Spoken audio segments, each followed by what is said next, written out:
The conversation loop. This type of conversation happens when either a request or offer is being made.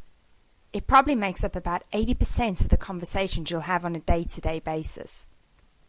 There are 5 key elements that go into this conversation. By understanding how they work, you're going to find you're going to have easier conversations and you're going to build trust and relationships with the people you're having the conversations with. For this demonstration, we are going to say you are on the receiving end of a request.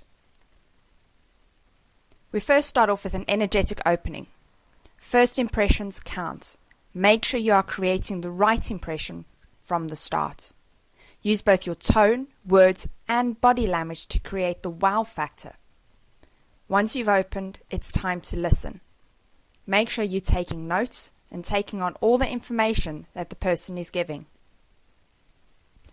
Once you've listened, you need to confirm back the request. Repeat back what the person has said. This not only shows that you've been listening, but that you understand the request.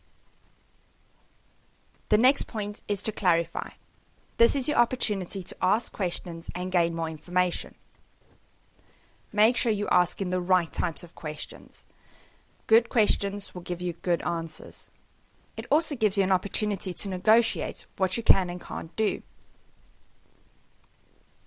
Once you have all the information, it's time to make a promise. This is one of the most important parts of the whole conversation. At this point, you are going to commit. There are 2 types of promises. The first is a promise to action.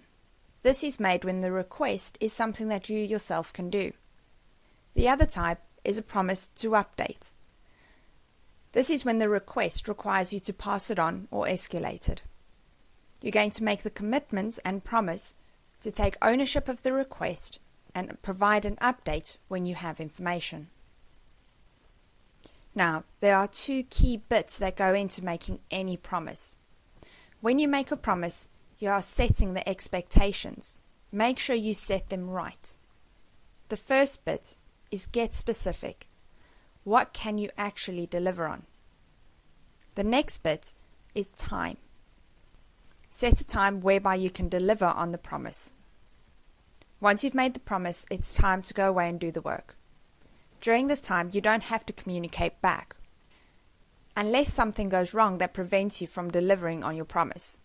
If this happens, make sure you go back to the person within the time frame you originally gave. This shows them that you're still keeping your word even though something has gone wrong. Once you've delivered on your commitment, it's time to confirm satisfaction. During this time, it's a great time for you to take the feedback and learn, as well as know if you've done a good job. Once this has happened, it's time to use an inspirational close. An inspirational close comes from asking yourself this question.